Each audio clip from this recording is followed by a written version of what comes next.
Welcome to Beyond Time Signatures. I'm happy to be here, dude. Yeah, Thank it's you. a pleasure. It's probably the most anticipated episode from Mr. Sean Ash. Oh yeah, no, Sean is absolutely tweaking right now. I was thinking that we should have also ran this through OBS to stream this, just so that Sean could see it in live action. You know, but it's okay. Yeah, We're gonna clip all of the awesome bits and give them to Sean. yeah, that You know, sounds good. That sounds like a plan. yeah, a lot of them are kind of unintentional. Like if you caught the aviation stream, I was just explaining my writing process, and then now it is a common term used amongst amongst our group, the candling method and the waxing method. It's the silliest thing ever, but it caught on immediately and just became a running joke. That's nice. I've heard about it, like from you Yeah, and from Sean. yeah, So it's yeah, it, we'll it's get to it silly. in the yeah, yeah. So I just wanted to ask you, like, when did you start? When did I start? What? When did you start? Start? Well, start what? No, but like, when did you start? When did I start? I don't know. So I'm 29, so it was about 29 years ago, and like a month and a half, maybe. It's No, like, February when did you 6th. start losing your hair? That's a great question. College, I think, when I was 21, Okay, so and it like, had. oh, I have one more year. You think so? Yeah, I mean, I'm 20 right now, so I have Yeah, one I good mean year left. the hairline architecture looks pretty good in my. Oh yeah, dude, you've got the widow's peak, you got the sides popping. I really think that you've got some longevity. See, I actually did not know that I was even losing hair at 21. I think I was dating this volleyball player at my college, and she was like, I want to say a foot taller than me, but about half a foot taller than me. And she was like, Graham, you have a bald spot. And I was like, excuse me? So, and then I just started obsessively checking my bald spot. And then eventually my parents caught on to it. And then my brother is also a couple inches taller than me, too. So he could probably see it as well when he was walking behind me. So he would always tap my bald spot and just be like, proud of you when he would tap me. Bro, so, that's funny as shit. But I it didn't really bug me. It for real really didn't bug me. Um, and I don't know, the people that ask me the same question, I tell them I was like, yeah, I also did a cycle of steroids when I was in college too, and they were like, that's what did it. And I was like, actually, no, there was no difference. I was like, I think I actually started balding before I did the steroids. I don't even think it accelerated it, but um, when I moved to Washington State, I moved to Seattle afterward and did this research internship for a couple of years before med school.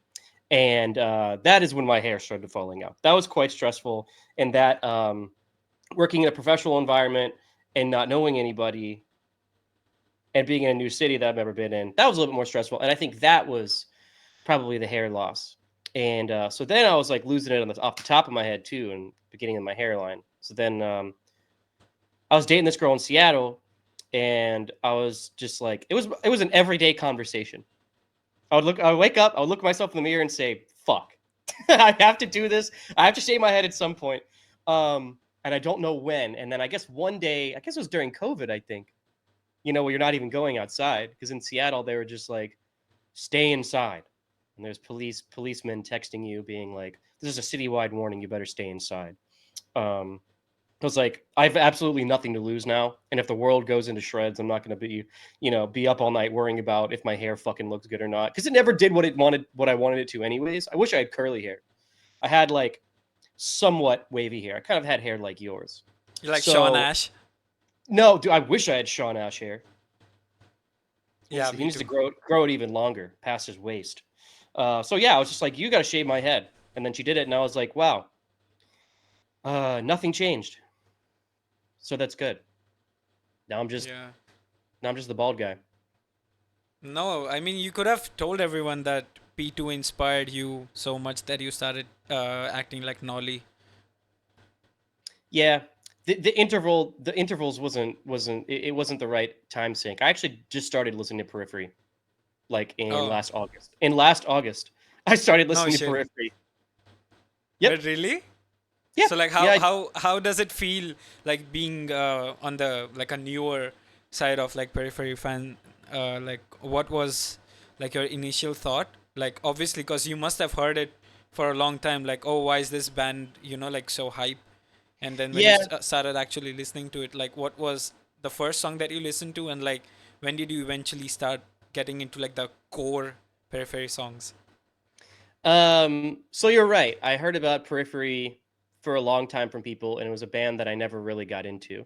I think that first off, I think it gives me a crazy advantage because all I've consumed up to this point is the guitar music that's available, and I've developed that sort of repertoire. And I only don't listen exclusively to guitar music. I'd say I have a pretty wide variety of tastes beyond like guitar stuff and jazz stuff. I like some electronic stuff. I like Caroline Polachek. I like Us. oh yeah, we both like her. Yeah.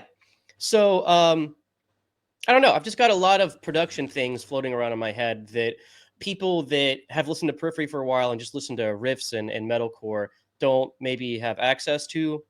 So, and actually, when I started listening to music, I listened to like 80s dark wave. Like I was listening to like New Order and Depeche Mode and Joy Division. I don't No, even know what any of that means.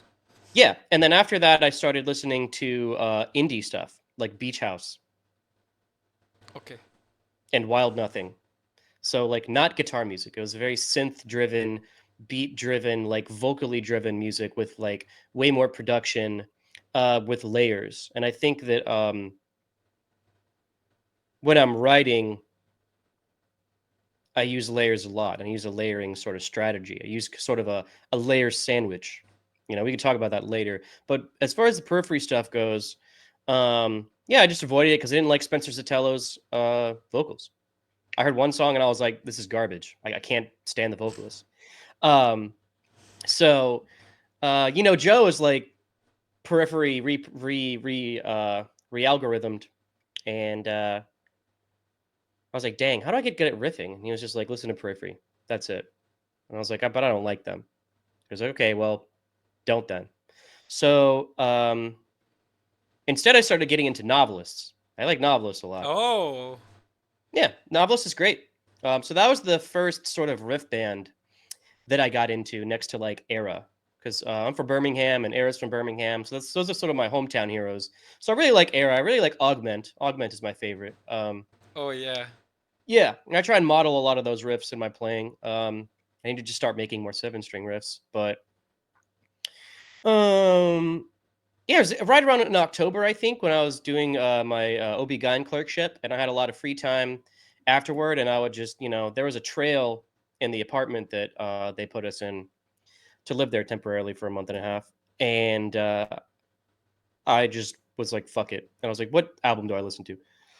And Sean was like, listen to P2. And Joe was like, listen to P2. And then Clayton was like, listen to P2. So the very first song I listened to was the first song off of P2. And it was cool. And I was like, I'm going to approach this non judgmentally and, and not swear it off by just Spencer's vocals. And I heard Have a Blast and I was like, okay, I finally understand. Like, I get it. And then I heard Ragnarok and I was like, oh, I get it now. And then I heard Mile Zero and I was like, this is the band that I'm going to listen to now for the next several months going onward. So yeah, it was serendipitous. And then alongside that, I was listening to a lot of Pat Metheny, like the newer stuff. Oh, nice, So nice. yeah, so Um, lately, I'm really only listening to P1 and learning P1 riffs and trying to absorb those riffs because I I think think P1 is the best to I me. okay, I get. I think your second last video is basically like a Zygolox rip-off riff. It's a mixture of Ziggle Rocks and Butter Snips and another one, Insomnia, I think, which I'm learning all of those still. Let's see. Yeah. I would say, oh my bad. Yeah, I was gonna just say that. I've been listening to a lot of Jetpacks recently, like on repeat for no reason.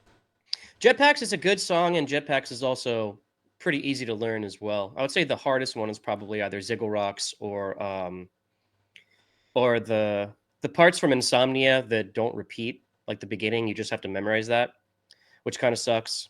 And then Buttersnips is probably one of the best ones on there. Buttersnips and Race Car are both some of the best Oh yeah, Periphery yeah. ever. Yeah. Yeah, fun fact, the first Periphery song that I listened to was Marigold. And I was like, bro, this band's so sick, they write in 7/8. Because I came from like a Tool background. So like I was very Mm, like into like, like just odd time signatures made me come sort of things. But then I yeah. grew out of it. But then I started listening to like more of the P3. I don't Mhm, think at that time P4 came out. mhm. And then somebody like I think it was a Rabea Masad video, and he was like, "Let's play the most iconic Periphery riff." So I was just, like waiting for him to play Marigold, but then he played something that was seven stringy and I found out later that it was Icarus Live. So Yeah. Um, there's a lot of unpopular opinions about P3. People don't like it very much. and some people like it like it's their best album. So like it's Yeah. really but I think production wise and stuff, it was a like a step up from P2. But my Yeah. personal favorite Periphery album is still P2. Like, cause um, oh, by the way, I wanted to ask you, like, did you know at that time that those two solos, like in Erased and in Have a Blast, were written by Guthrie and Petrucci? Nope. Didn't. Yeah, me neither. And I But also then didn't I know was that there like, was a holy Wes shit. Hauk solo as well. But yeah, no, they're really plugged in. To be honest with you, Juggernaut Alpha is my favorite album by them. Oh, okay. I think that Okay. every song in Juggernaut Alpha is really good and really poppy, and it's easy to learn all the lyrics really really quickly. I think that production wise and arrangement wise, they kind of nailed it on Juggernaut Alpha. I know a lot of people don't even like those albums, but I think that they're really really catchy. I love Heavy Rain and I love 22 Phases. Even Psychosphere is a good one, right? Psychospheres also slaps. MK Ultra is probably one of their best riffs in there too. Yeah. And I'm gonna be a basic bitch and say that Alpha also slaps. Alpha rocks. Alpha is so good. I know. People I know. people I don't agree. like people hate on Juggernaut Alpha because it's corny and because there's a lot of drama surrounding the I guess the creation of that album. Because it's a concept album, maybe it took them forever and they argued a lot over it. But there's a lot of blood, sweat, and tears poured in that album, and you can definitely hear it. And barring the Yeah, I fact that mean, barring the fact that it's a concept album in general, it's still an amazing fucking album. but the fact that they are still, like outsourcing a lot, like even in Zagreus, like in the P5 song, like they did the Psychos or Four Lights riff, I guess, or like was Yes, it I mean like Psychosphere? I'm not sure, uh I don't know, but but the one there's that goes yes, yeah, yeah, yeah, and there's also a Dracula Gross on that song from P5 that is internally referencing P1 track too. So they're constantly re-referencing those songs, which is awesome because they're aware of their own history. I reference my songs a lot, or I just write the same shit. But I can say that I just I reference my own songs a lot. Let's just go with That's that. sick. Yeah, and that's always like a good thing to do. I mean, even on the recent Pliny song Amber, like he did a salt and charcoal like callback sort of thing, and like it He was just the did. best I think thing. that's cool. I think that's cool because he used to do that on his early EPs. He would always, in the end of everything EP, there was a melody that he would repeat throughout, and then also at the end of Selenium Forest as well. There was the melody that became one of the main melodies from end of everything, the EP. Yeah, even in Handmade Cities and Cascade, like the main like motif of Handmade Cities is repeated in the last solo of Cascade. Yes, it's very, very smart. That's a very smart arrangement idea because it elevates it from just a song to part of a theme, and there's now a theme to the album or to the EP. It makes it very, very cool. I think you're Yeah. you're a true arranger and true producer and musician when you have the presence of mind to be aware of a melody beforehand, and then sort of work it into a song that's not really related to it. That's absolutely true. Yeah, And I don't, I mean, okay, since you're talking about instrumental guitar music, I wanted to ask you, like, I know you are a very opinionated man on this stuff. Like, yeah, there's very, yeah, so like, I just wanted to, like, have your thoughts. Like, what do you like about instrumental guitar music? And what do you yeah. dislike about instrumental guitar music? Okay, what do I like about instrumental guitar music? When people do different stuff. When people, when you, what I do like is when you can hear them referencing a riff from a different song. I do like that. I like when people use electronic stuff. I like when people use break beats. I think the only people that do that currently are me and Clayton. But I think it's because we both appreciate electronic music. I like when people really just cool production stuff and in tones, maybe. Uh, that's probably a corny answer, but I guess I like two things about it. And I could maybe add a couple of things when I talk about my dislikes. What I dislike about it is it is homogenized. I think that the whole instrumental guitar music market and guitar music in general, whether it has vocals or not, has just sort of been homogenized because you have the submission audio bass, the get good drums, and the neural DSP tones. And That's absolutely true. yeah, and I talk to Clayton and Joe all the time about just going back to Pod Farm because some of the best albums that I've ever listened to, like "Living Mirrors" by Disperse, which is Jakub Zateki's band Bro, back in the I day. was listening to it like 1 hour Yeah, ago.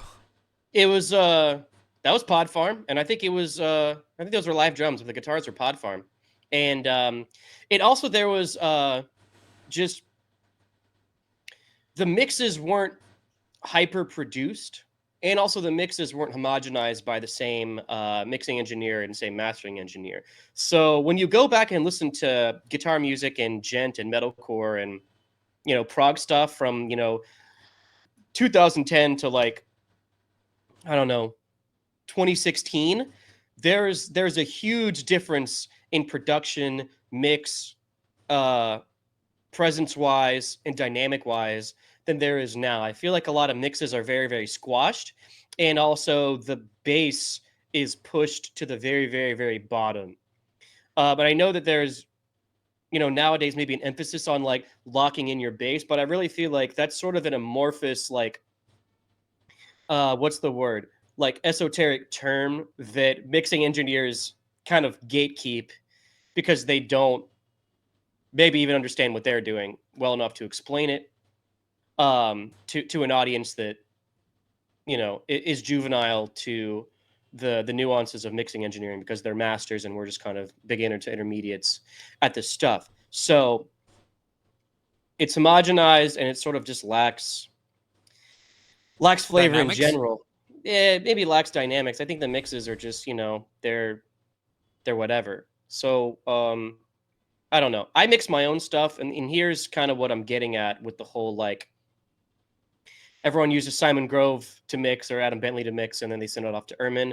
I think that you miss the opportunity to develop your musical sound beyond, the tones and the bare bones skeleton of drums and synth and bass and all that, like the band arrangement actually and how that sounds in your mix, because you're sending it off to somebody that just kind of puts it in their mix Template? template. Okay, Exactly. I see what you So, mean. so when I started writing music a couple years ago, I taught myself how to mix it, and I really don't think that, um, to this day it sounds like super good and super polished. But the good thing is that you learn from every mix and you learn from every song, and eventually you develop your own musical sound. Um,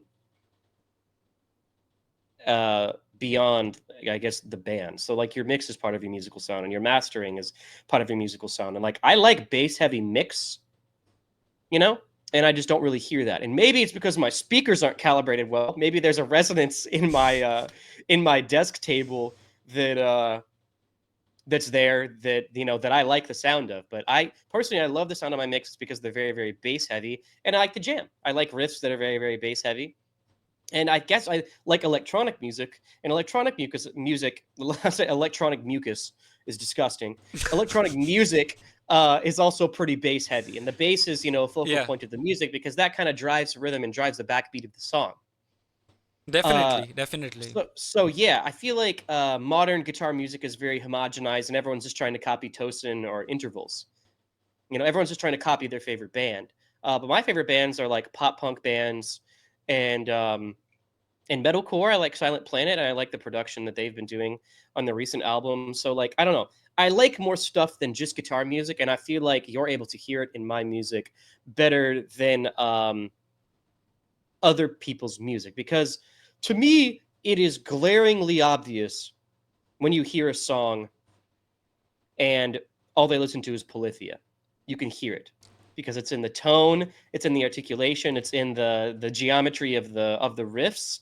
And a lot of times, most guitar music now is like riff salad, and there's not an arrangement, and there's no melody, and there's no sort of repeatable melodic motif. And again, what I don't like about guitar music is that there's not a lot of things that repeat. And I know that like that's a prog thing, and it may be boring to the listener, low, in quotations, boring to the listener, Quote unquote quote gent thing, unquote like boring to the Joseph listener. Anichar Yeah, yeah, would yeah. say. Because people, prog listeners get bored, because we have erratic ADHD brain. I think that that's false. I think that the more you repeat in songs, the better it is because people can go back and say, I like that song because of this melody. And that's pop. That's, A B writing. And that's what I do.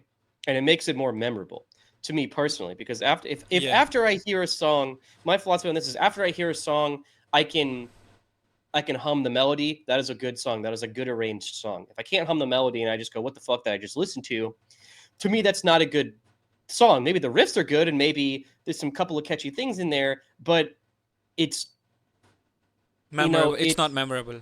it's not memorable. And I think that the decisions you make when you arrange a song determine the memorability of the song. But it's like that's only my opinion on how songs should be written. Obviously there are different ways, but classical music has repeated parts. Classical music has repeated motifs. So they understood that in the fucking 1400s. So surely they were onto something. So, I think that beyond my opinion, repetition is a cornerstone, like unarguable part of song arrangement. I agree. And I think that that is one thing that guitar music now is lacking, and you could kind of hear it, you know? That's true. I would like to add to what you just said. Like, first of all, I'm like probably one of the biggest fans of Ollie Steele. So like the way he writes music is like how I want to write music, like pop, like structure, like ABAB, like you mentioned. But at the Yes. same time, I'm probably one of the biggest fans of Pliny.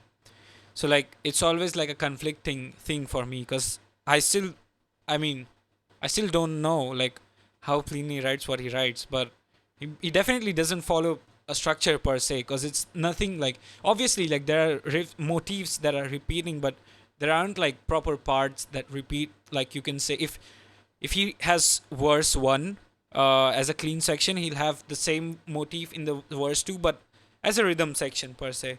So it's like like a one thing that flows from one part to the another. But just Yeah. because he's not from this planet, it sounds amazing, and it's really hard to replicate. That's why I guess a lot of people might fail trying to do that. And also you mentioned about like your mix is a part of your sound, and I think David Maxim Michich is probably the best example of that.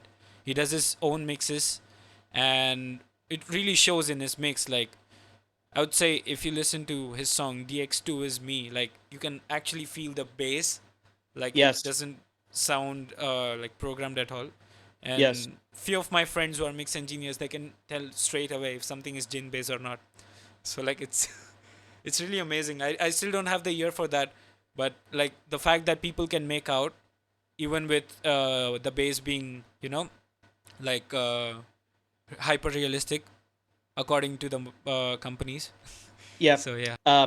You what you said about Pliny and his arrangements, figuring out how to do it. I think if you were to really listen and break it down, he has really simple song structure. And you were onto Yep. something about how he has a rhythm that gets repeated, or he establishes a rhythm with the cleans, and then the next section after that is an overdriven section where the rhythm guitars are now an overdriven version of the clean guitars. That's a common arranging technique too, and that's an arranging technique that I use as well, because it's all about context. When you have a section uh, in a certain context, it's also about repetition too. Because I think what maybe people are getting at is that you don't want to hear the same thing repeated in the same way twice. Yep. So you can definitely, and this is allowed, and I do this all the time in my music, is repeat the same section but change one thing, or maybe change two things. And that's not subtle to the listener. That pops to the listener, and that makes the song more interesting. So you can definitely have a melody and repeat the melody twice, or maybe even three times, but change the cymbals, change the change a tom groove to a snare backbeat, or change the snare from a 1 and 3 to having the snare on 2. 2 and 4. Yeah, or the snare on 2. Um, or you can just place quarter notes and play the melody against a shuffle groove, or just do a fucking shuffle groove. Um, there's a million things you can do, but I think that, like, the way that I write is I have an idea and then I copy and paste it a bunch of times, and then each section I change something. You know, that's kind of the way that I arrange music. I have a basic skeleton and I repeat things over and over again, and then change some things. So I think that Plenty actually does that for sure. I think if you were to go through every song in Handmade Cities, the EP, which or the album, whatever you want to call that, I think it's all over the place. I think the best song is Cascade by far, because it Yep. kind of goes against the pop structure of the rest of them. Because we could probably hum every single melody from the first couple songs, but Cascade also has a main melodic theme as well. But I think it takes them a little bit longer to get from A to B to C to D to E to F and then back to A, and I guess that comes from experience and comes from your repertoire and stuff like that. Setting limitations on your writing makes your writing better, and it makes the song better. Like, Pliny has 5 or 6 unique parts to that Cascade song, but that's like an 8-minute song. I don't want to write an 8-minute song. It's too much work. I don't have a lot of time. I'm busy. 3 to 4 minutes is perfect, and to fill out 3 to 4 minutes, 2 to 3 ideas is perfect. And you repeat the ideas twice, and then boom, you have a 4 minute, 3 to 4 minute song. And that gives you an escape from riff salad. I think that riff salads come because you cannot fully make a decision and commit to an idea, and you think that it has to be busier, it has to sound like this band or that band. But that comes from a place of self judgment, because, like, the way that you hear your own song is very, very different from someone hears your song. It's the same thing with a painting. Like, you may look at your painting a certain way, but other people may appreciate the painting in different ways. And to, you know, make that make more sense, I guess, is just like, some people will tell you that they love that part of your song, and you're like, oh, I wrote that in 10 seconds, or I didn't even think that part was special. Some people were like, oh, your EP, Can Bread was the best song. I'm like, I actually think Homegrown Spirit was the best song, because I took way more liberties, and I used the P1 riff inspiration. So what you think about your songs is never really the interpretation that other people think. So I think that alone, the confidence alone from that, helps me finish the song too, as well. And then also, I don't know. My big philosophy on music in general is to finish the song. Even if you think it's bad, finish the song because you always learn something. Whether it's a mixing technique or a production technique, you can always add something to your repertoire by finishing a song. I can't agree more, to be honest with you. Um, I think even Giuseppe like says that a lot, that it's really important to make music, like even if it sucks.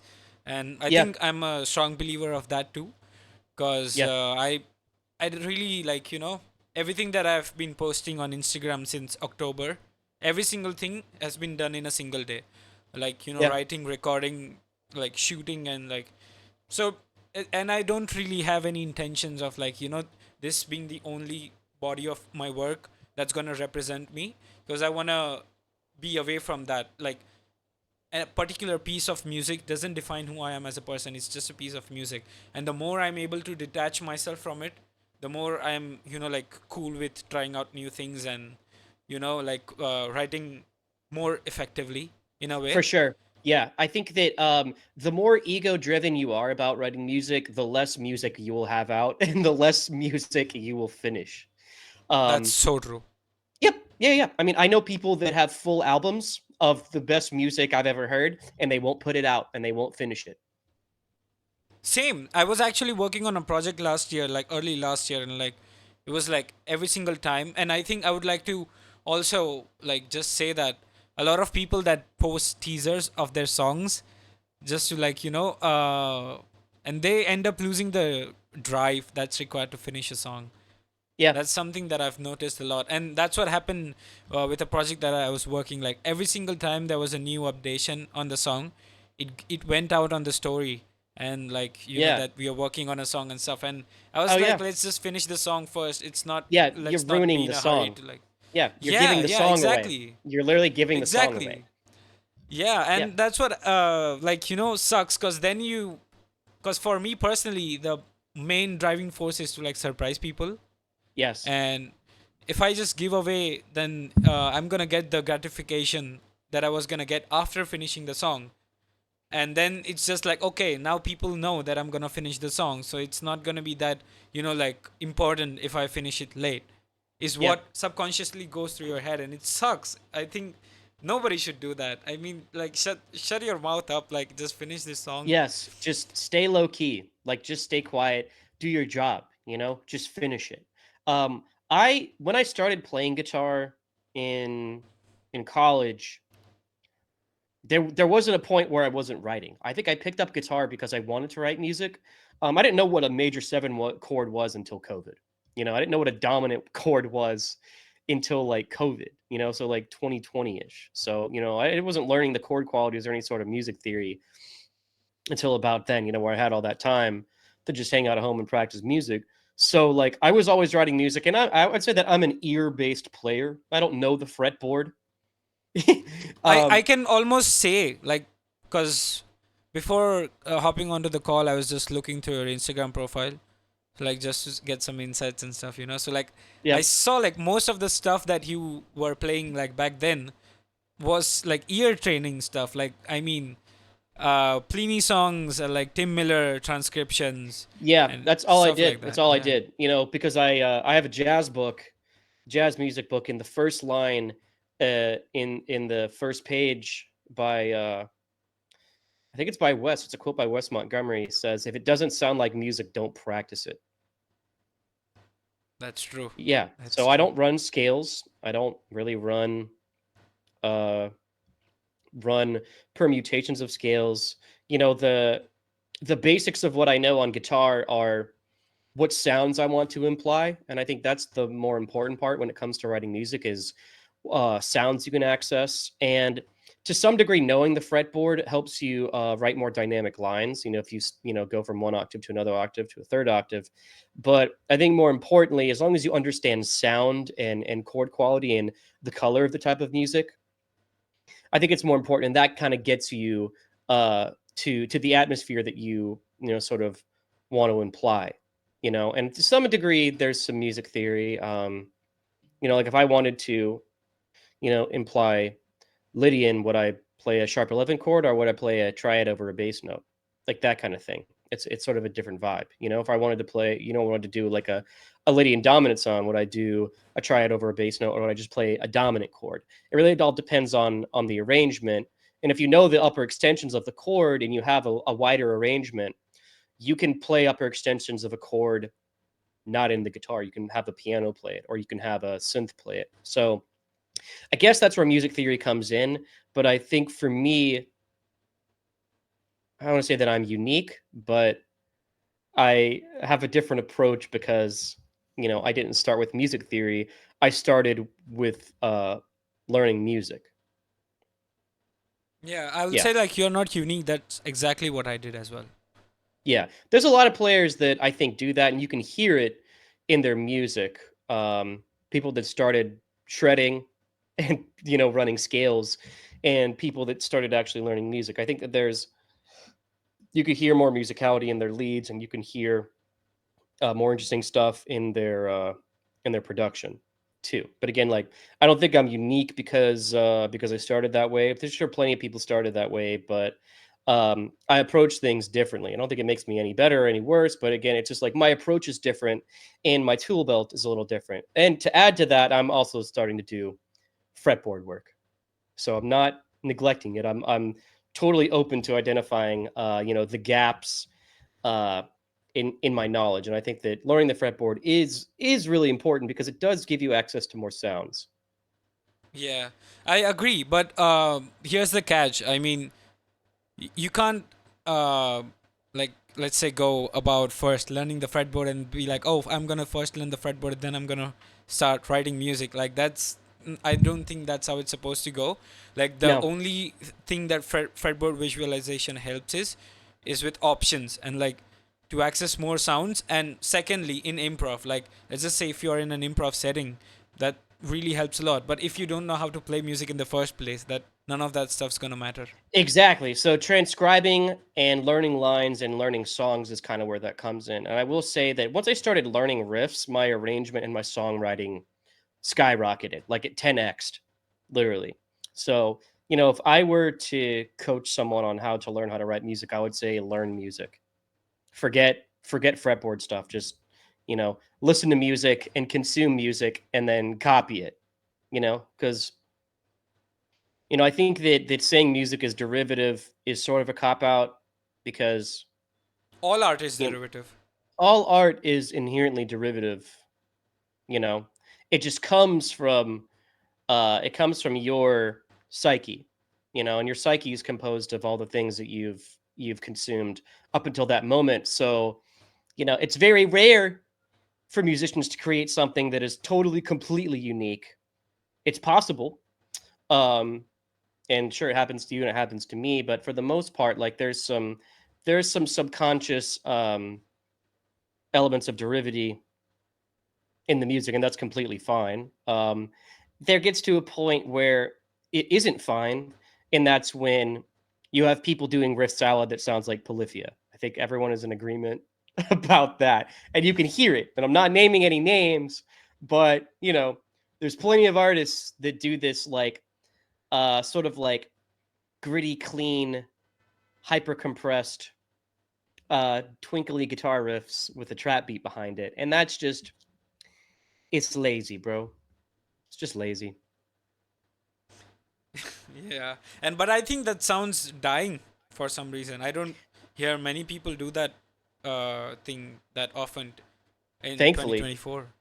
thankfully, it's Yeah, yeah. dying. Yeah, it's the ebb and flow of guitar music. I think that there's a new wave of guitar music, and it's hopefully it goes away from the intervals and the tosins and the plinnies. I think that there needs to be an injection of new harmonic content for sure.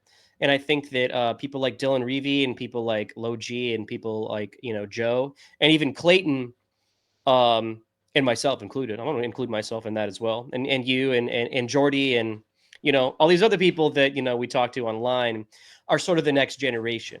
It doesn't look like that currently because maybe we don't have a lot of songs out and they're not ultra polished and awesome, but like everyone obviously starts somewhere, and as long as you're creating music and publishing music, you are improving, and the fruits of those labors will occur later on, obviously. So, obviously, like, stay the course, but, this is a hobby for me. I see. Yeah. I wanted to come about, like you said, learning licks and stuff. I mean, that's what I did probably like from 2019 to, let's say, 2021. It was up until 2022 halfway when I started wanted to like start making my own music, because before that I was like, under the impression that I would just learn stuff and like post online. But then I, Yeah, like finally got the technique and the sound under my belt that okay, I can start. And it took me 1.5 year to like, make a song. And the yeah, and the thing that I, neglected at the time was just learning for the sake of learning. Like I wasn't actually internalizing the licks. Like let's just say, like how Joe does some things. Like if I hear Joe play a riff, or like Mark Holcomb play a riff, so like I would, instead of like learning the like riff note by note, how is the note, how is the riff looking abstractly, like for exactly. example. Exactly. Yeah. I am Yeah. So 100% yes. yeah, so that's how, I mean, after doing that, like it has just opened so many doors for me. So Yes. like what is it consisting of? Like are there gallops in it? Like what am I Yes. galloping? Am Yes. I doing a triplet sort of thing? Like Yes. am I Slides, going from like a slides, pull four chord? offs. Yes. Yep. Yes, Yep. exactly. Yep. Yeah. Yeah. So Yeah. The most important part is not the riff itself. It is the skeleton of the riff, and it is the concepts and techniques in the riff. exactly. Yep. 100%. So Yeah. like once I started doing that, I was like, I think I rip off Jordy every single time and he doesn't even know. I mean, it's funny when people say like, "Oh, that sounds like a P1 riff," and I'm like, "Well, it does and it doesn't. I'm using the concepts and the techniques in the riff." So, of course, it sounds like the riff because it's using the concept and techniques that are in the riff. But that's again like that helps you write, and it just gets you out of creator's block. And I think the more riffs that you consume, the more techniques that you learn. That's why um learning music makes you better than anything else. I think if you learn riffs and learn music, you learn the music and it's fun to practice, but then also you learn technique instead of just grinding technique, because grinding technique is boring and grinding the fretboard is boring. But if you're playing songs that go all over the fretboard, you are learning music and you are learning technique. Doing more and writing more and like being okay, and like you have something and you just need to put it out there and like move on to the next thing. Because Yep. for somebody like me, and especially for somebody who's going to start new, the main problem that they face is that okay, this work represents me, but like once they get past that, they realize that oh, this is my early work, this is not my last work. Exactly. Um, what was I gonna say? I think that yeah, I guess I just lost my train of thought there. You're absolutely right. I think that yeah, it's at most it is a I just left you representation of the. speechless. Yeah, you did. I mean, that was profound. But at most, it's what you write is sort of a representation of you at that point in time, and not doesn't show people where you're going. Your latest thing is kind of where you're going. But the mentality that I take, because like I don't have a lot of time to write music. I'm a busy guy. I'll be a doctor in a year. Is that it needs to get out because that's the exercise.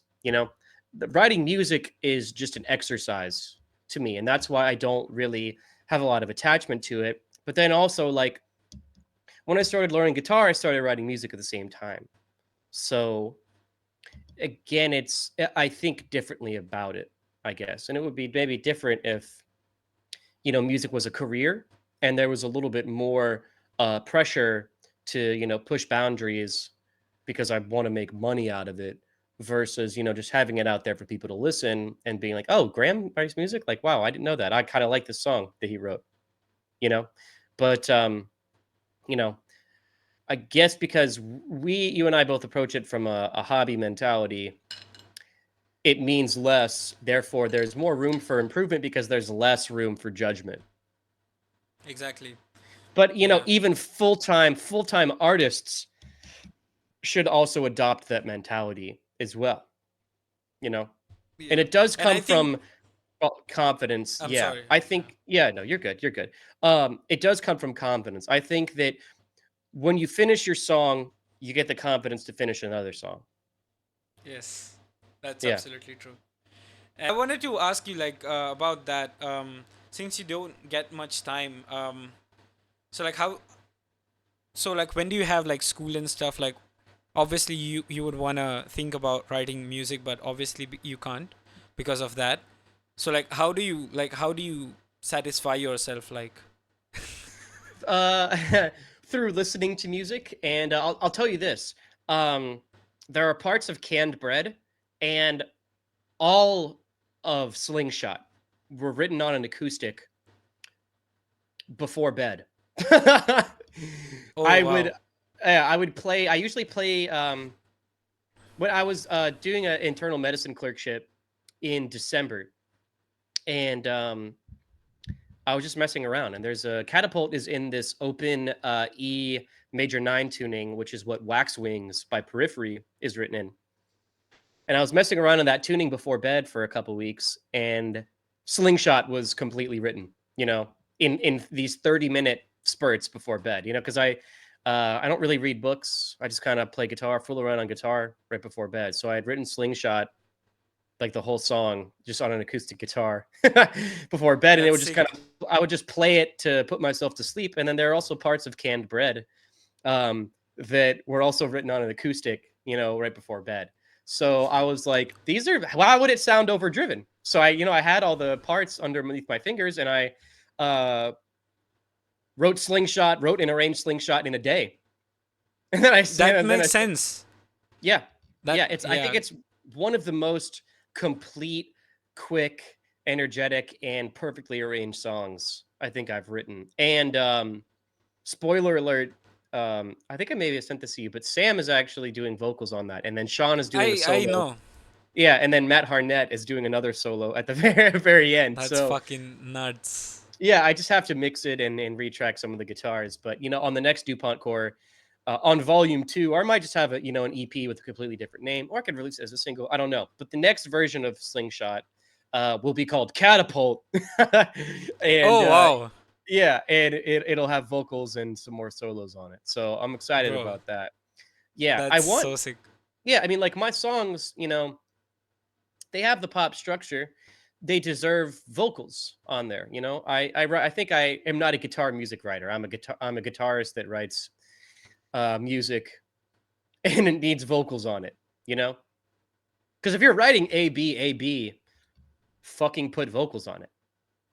Yeah, that's true. That's true. Cause that's that is what like I recently came onto like a conflicting nature for me that I was always like under the impression that if I want to write guitar centric music, I need to make sure that it has to be instrumentals only. Cause I sold myself the idea that I have to make the guitar sing, but like I don't think that's true at all now. And some songs, especially riff centric songs, require some sort of like vocals to like guide the song. You cannot just like put a single note melody on top of like those sections, and because that it just won't sound like it will still sound like a demo even after it's done. Yeah. The funny thing is when Sam added his lyrics, Slingshot to me was a major song. And when Sam recorded the vocals, it is now a minor song. Bro, Like, Sam is a master when it comes to harmony implications. yeah, There was this yeah, one yeah, time where he went down a rabbit hole of like 2 hours worth of videos on our group chat, like just like showing us how you can like drone a note and like just add layers of harmony underneath it and like change the entire sound. yeah. So So it's now, really impressive. yeah. So Catapult, the new and improved version will be a song with more minor vibes than major vibes. It's really cool. I didn't think that you could do that, and I'm realizing, if you just remove um the words, it's just pitch, you know? So it's like a guitar. Almost. It's like, oh Okay. yeah, you can change the harmonic context of the song by adding layers of harmony on top of it. So it's it sort of blew my mind what he can do. He's fucking amazing. Yeah. Yeah. And I just wanted to like, since we're on this topic, I just wanted to like ask you that having these sort of people around you like has to be like a positive reinforcement environment to get better at your shit, right? Like if you look at a Clayton King post and you don't wanna like improve your video quality, like what are you doing in life? I think it's the other way around. Oh really? Yeah. Um I think that me dropping songs and me leveling up inspires them because now they're scared. Yeah. Okay, okay. Yeah, I yeah, think the yeah. feelings are mutual on my side too. Like Yeah, I people think were I like, mean yeah, like when I send my demos to the group chat and then they're all just like, "Oh shit. I need to practice." Like, "Oh shit, Graham is leveling up. Oh fuck." Like Graham continues to get better like and I haven't released anything. Fuck, I have to get back to the lab. yeah. Like Graham is a writing and arranging machine. So yeah, I mean, I started upping my video quality because I've had this DSLR camera forever and I never wanted to record with it because it's a fucking bitch to mime my guitar and then sync up the audio and then set up the studio space and then edit it. Like I don't have the time for that. So like obviously like phone audio is better, for my own personal situation. But when you want to get views and get followers, like you have to play the game and make good videos.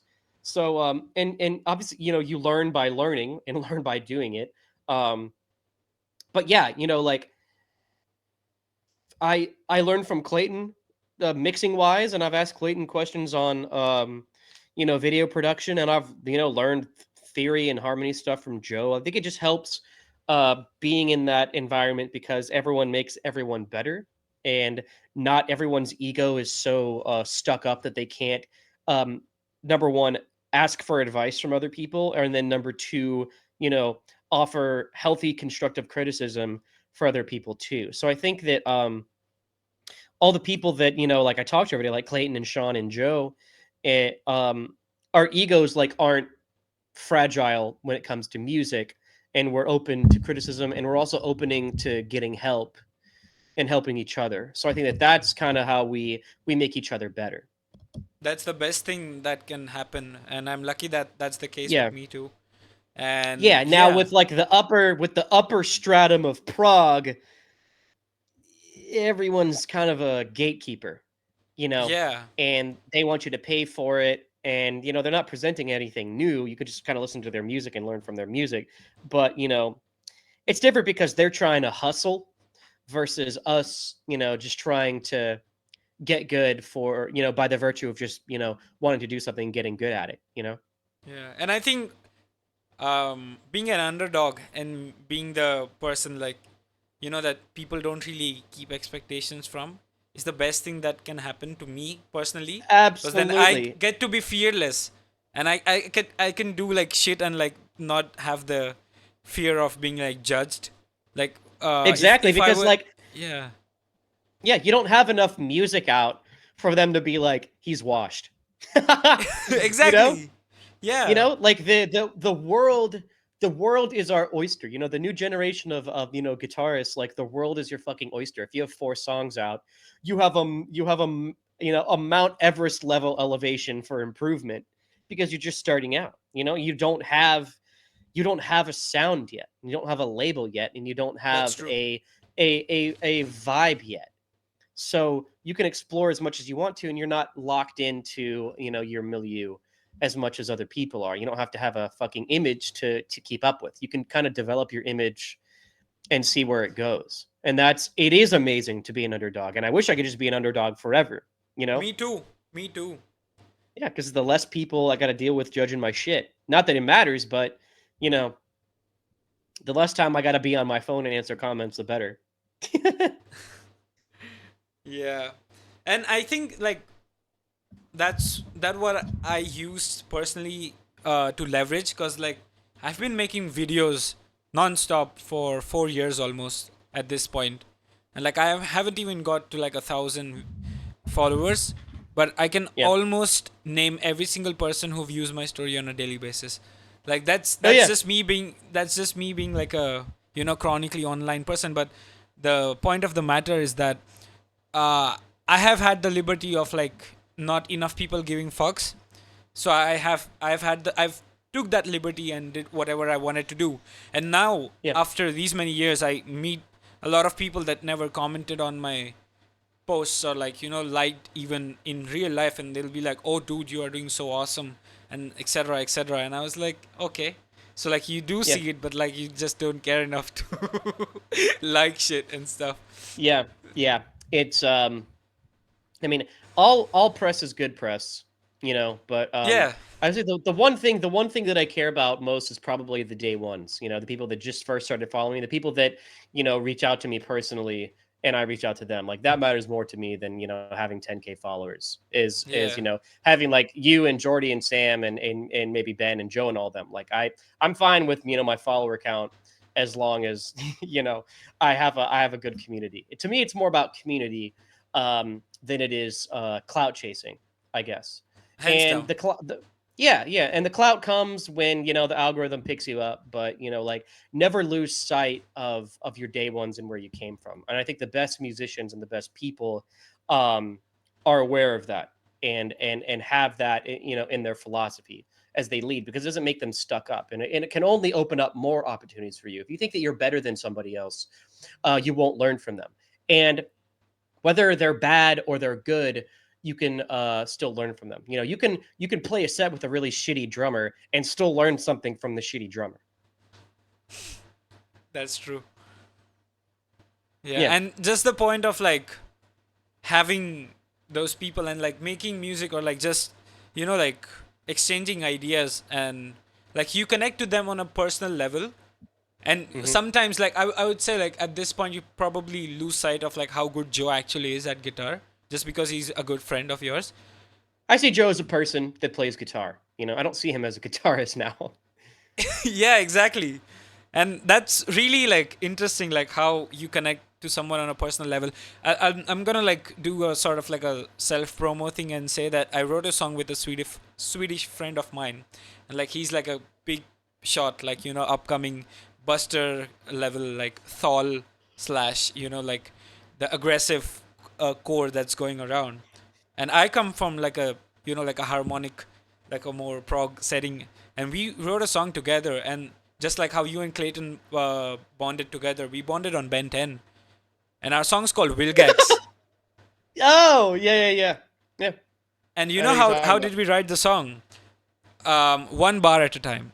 Like he would write one bar, I would write one bar, he would write one bar, I would write one bar. He would go like he would write a chunk, and he was like, now your turn, and I would like a lick at the end, like a turnaround sort of a thing. Like it's the entire song is a call and response. It's my solo, then it's his solo. I have a clean Yeah. part, he has a breakdown, Yeah. and nobody expected like from the group collab that's gonna come up. Nobody expected that our song was gonna turn out the way it turned out, and people were Yeah. shocked, absolutely shocked. They couldn't tell Yeah. who wrote which solo. Like I mean, in retrospect, it's very obvious, like because he's a more technical, a more like tight player, and I'm Mhm. more of like a YB, cause sort of a thing, cause yeah, cause I did not want to practice much. But yeah, that's it. Like people were not able to tell where my solo ended and where his solo started. And what I would like to highlight from this is that once you get to know a person like on a personal level, and your styles automatically start to blend a lot. I mean, he told me Yes. he would never write a six-string song ever again in his life, and then he wrote a six-string song with me. So Yeah. so so that's the thing. Yeah. Um, I think when Joe and I wrote those songs, we were already friends. So it made working together a lot easier. And it was writing for fun. There wasn't any pressure. And again, you know, that's why like some bands have a crap ton of music because they're all best friends, and it's not work, it's just hangouts. That's why Periphery is Yeah, an amazing band because um it's just a big hang for them, you know. exactly. Even aviation for that matter, right? Man, I fuck with Aviations, dude. I fucking love all of them, dude. Man, that stream was absolutely hilarious, man. They are the best band, dude. They are all so fucking talented. It's ridiculous, dude. I Yeah, I love them. absolutely cannot get enough of that band, dude. The funny thing is, like, if someone asks me, like, what band to listen to get into the stuff that I write, I just immediately shoot them to Aviations. Yeah, I mean, there's no question about that. They've got everything from like Adam's hooks to like riffs and syncopated Yep, stuff. Like I don't know their yep. drummer personally, but the way Oh, James. oh yeah, so like I asked him like, how do you guys come up with syncopated parts and like displaced rhythms and stuff? And he said that I would write stuff in Guitar Pro and then I would like send it over to like Eric, or and like they would like come up with the arrangement for that, and that's really Yeah. sick. So like it's a combined effort. It's not just guitarist sitting at their home trying to write the whole song and then sending it off to the drummer to learn and the vocalist to write songs upon. Like Um, I think it's because they all went to Berkeley, so they all have really, really good harmonic and like arrangement training. yeah, Yeah, they're a Berkeley band, so they know everything. It's the same thing as Arch Echo. Like they all went to Berkeley, except their drummer. I don't think he went to Berkeley. yeah. I've met Richie and Joe in person, like when they came to Yeah, India in December. Like sick yeah, guys overall. Yeah. yeah, yeah. It's just chemistry is a big thing when it comes to writing music too. But luckily, we're writing music by ourselves for the most part, so we just have to have chemistry with ourselves. Absolutely, and you can't be hard Yeah. on yourself. Like even on the days where you thought you were gonna get something down, but you couldn't. Like I'd say, if I was under the impression like I wanna get, why am I not able to get this technique down, or why am I not able to write more music like that I wanted to write? I don't think I would have ever reached even to this stage this quickly, because I just like, how far can I take this? Like how much can I do this E- in a day? Exactly. Exactly. I don't think I put time constraints on writing. I just naturally get things done very quickly. I think that's just how I write in general. So I don't exactly set a time limit. It's just the way that I write. I don't look back. And I think that Committing. committing is something that's probably hard for a lot of people. But like when I finish a riff, I'm not fucking changing it. I don't have time for that shit. It's committed. I'm done. If it's a good take, it's a good take. I may change one thing if I go back and there's a palm mute in there that's not that good. But otherwise, like if it's a good take and things are lined up and I like how it sounds, the person that hears it's probably gonna like it 10 times more than I do. So it's done and it's great. And again, that goes back to getting the song out. Like it takes non-judgment and it also takes commitment. You have to commit to something that you write, otherwise it's not gonna get fucking done. You like my fan account for Icaro's fan? Oh, it's your account? What the hell? Yeah. Yeah, I'm Icaro's box fan. That's funny as fuck. Yeah, it's funny as shit, dude. It's Yeah, I mean Icaro, like, I mean I like his stuff, like the way he's like pushing the legato sound and the yeah, whammy stuff. yeah. He's reached out to me like, to like subscribe to his channel and stuff, and like I do because I like his stuff. Yeah, he's a very unique player. He's one of the few guitarists that have a very, very, very unique sound. That makes him cool. Doesn't make him sound like anybody else. Like you always know Icaro's playing. Like if you hear it from the other room off of your phone, you're like, oh, that's Icaro. He's a cool guy. But yeah, in his early videos, he's always got this box fan fucking blowing gale force winds at him. And I was just like, he needs his box fan needs an account. Like I'm just gonna make a fucking dumbass alternate account and just start pretending I'm his box fan and just type in on like every one of his posts. He thinks it's absolutely hilarious. And I was talking to him from that account and he was like, that's not even the type of fan that I own. I'm like, wait, this is not the fan? But I didn't say that. I typed in vroom with a question mark at the end and I was sending Google pictures and he was like, no, that's not it. And then I was like, vroom question mark to this one. And he was like, no. And he was like, no, that's not it. And then he sent me a photo of his box fan and I was like, exclamation point, as if to agree with him in affirmative in affirmatory boom, and I Shit. changed the profile picture to his exact fan, and then I just started commenting on all of his pages, and then one day I think I got like drunk at a party, and I just sent him a selfie of me from that account, and he goes, "Fuck you, bro." I knew it was you. I knew it was you all along. It was it was it That's was jokes. absolutely hilarious, man. That's jokes, man. Wow. And what would you like to say to like people who have not started writing their own music and are still trying to gather material? So like, but they want to, but they are not doing it. So like, what would you like to say to people like them? Start. Literally start, and if you don't feel comfortable starting, that's how you're supposed to feel, and as you venture forth into the writing process, like, there's going to be a bunch of uncomfortable emotions, and you just kind of have to take them along for the ride, I guess. And that goes for when you start doing anything new, like, if you're uh trying to become a fry cook, like, you're not going to know what you're doing the first day. I think if you knew what you were doing the first day you started doing it, you would learn nothing, and it wouldn't be fun, because the small improvements that you get, and the small, bits and pieces of feedback you get are what makes the experience, I think. And even you yourself know when you've written a banger, you know? Yeah. Like, no one has to tell you it's a banger. You just write it, you're like, this fucking slaps, bro. Like, I write music for that feeling, you know? I don't really write music for the feeling of completion as much as I do write music for, when I write the riff that slaps. I'm just like, bro, I get my roommate and I'm like, bro, come listen to this shit. This shit slaps right now. This bit slap.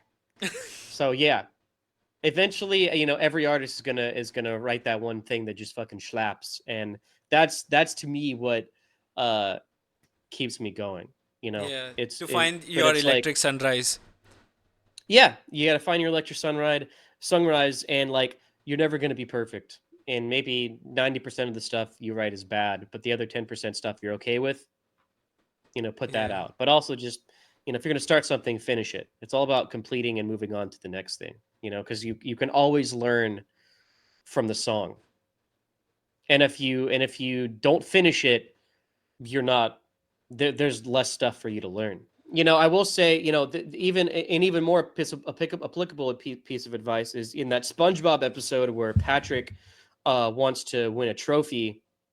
SpongeBob and Patrick are in the fry room, and SpongeBob is like, "All right, Patrick, what do you want to do?" And he's like, "I want to defeat the evil monkey space invaders from the ninth dimension."